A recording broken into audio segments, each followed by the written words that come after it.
നിശ്ചയിക്കേണ്ടത് ജാതിയുടെ അടിസ്ഥാനത്തിലാണെന്നും മതമല്ല സംവരണത്തിന്റെ മാനദണ്ഡമെന്നും വിശ്വഹിന്ദു പരിഷത്ത്. ഇക്കാര്യം ചൂണ്ടിക്കാട്ടി വിശ്വഹിന്ദു പരിഷത്ത് സംസ്ഥാന പ്രസിഡന്റ് വിജയ് തമ്പിയുടെ നേതൃത്വത്തിൽ ജസ്റ്റിസ് KG ബാലകൃഷ്ണൻ കമ്മീഷന് നിവേദനം നൽകി. പട്ടികജാതി പദവിയും പരിവർത്തിതരായ ഇന്ത്യൻ ക്രിസ്ത്യാനികൾക്കും മുസ്ലിമുകൾക്കും സംവരണവും നൽകണം എന്ന ആവശ്യത്തെ യാതൊരു കാരണവശാലും അംഗീകരിക്കാൻ കഴിയില്ല. ഇത് സമത്വത്തിന്റെയും സാമൂഹിക നീതിയുടെയും തത്വങ്ങൾ ലംഘിക്കുന്നു എന്ന് മാത്രമല്ല ഭരണഘടനാ വിരുദ്ധമാണെന്നും വിശ്വഹിന്ദു പരിഷത്ത് നിവേദനത്തിലൂടെ ചൂണ്ടിക്കാട്ടി. നൂറ്റാണ്ടുകളായി അടിച്ചമർത്തലും വിവേചനവും നേരിടുന്ന ചരിത്രപരമായി പിന്നാക്കം നിൽക്കുന്ന ജാതികൾക്ക് ഇന്ത്യൻ ഭരണഘടന SC പദവിയും സംവരണവും നൽകുന്നുണ്ട്.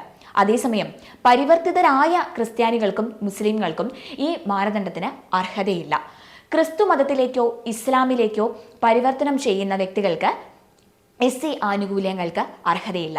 പരിവർത്തനം ചെയ്ത ക്രിസ്ത്യാനികൾക്കും മുസ്ലിങ്ങൾക്കും പട്ടികജാതി പദവി നൽകുന്നത് സംവരണ നയത്തിന്റെ ദുരുപയോഗത്തിന് ഇടയാക്കും എന്ന് മാത്രമല്ല അതിന്റെ യഥാർത്ഥ ലക്ഷ്യവും ഉദ്ദേശവും തകർക്കുകയും ചെയ്യും എന്നും വിശ്വഹിന്ദു പരിഷത്ത് ചൂണ്ടിക്കാട്ടി. നൂറ്റാണ്ടുകളായി കുമിഞ്ഞുകൂടിയ സാമൂഹികവും സാമ്പത്തികവുമായ പരാധീനതകളെ മതപരിവർത്തനം തുടച്ചു നീക്കില്ല എന്ന് സുപ്രീം കോടതി വിധിച്ചിട്ടുള്ളത് ആണെന്നും വിശ്വഹിന്ദു പരിഷത്ത് വ്യക്തമാക്കി. പരിവർത്തിത ക്രിസ്ത്യാനികൾക്കും മുസ്ലിങ്ങൾക്കും പരമ്പരാഗത പട്ടികജാതി സമുദായങ്ങളെക്കാൾ വ്യത്യസ്തമായ സാമൂഹികവും സാമ്പത്തികവുമായ ചലനാത്മകതയുണ്ട്. അവർക്ക് പട്ടികജാതി പദവി നൽകുന്നത് ഈ വ്യത്യാസങ്ങളെ അവഗണിക്കും എന്നും വിശ്വഹിന്ദു പരിഷത്ത് നിവേദനത്തിൽ വ്യക്തമാക്കുന്നുണ്ട്.